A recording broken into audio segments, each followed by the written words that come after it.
بسم اللہ الرحمن الرحیم 42ویں سورہ شورى کی 23ویں آیت میں اللہ تعالیٰ نے ارشاد فرمایا قُلْ لَا أَسْأَلُكُمْ عَلَيْهِ أَجْرًا إِلَّا الْمَوَدَّةَ فِي الْقُرْبَى، اے میرے حبیب ان لوگوں سے کہہ دیجئے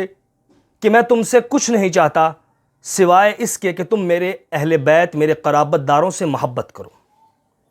اس آیہ کریمہ کے متعلق علامہ جلال الدین سیوطی نے اپنی کتاب میں حضرت عبداللہ ابن عباس رضی اللہ تعالیٰ عنہ سے روایت نقل کی ہے کہ آپ نے فرمایا کہ اس آیت میں قرابت داروں سے مراد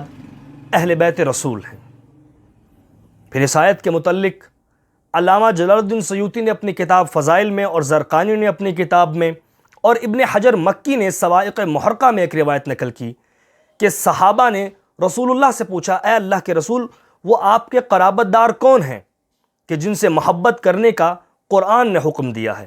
تو حضرت صلی اللہ علیہ وآلہ وسلم نے فرمایا وہ علی ہے، فاطمہ ہیں، حسن ہیں اور حسین ہیں۔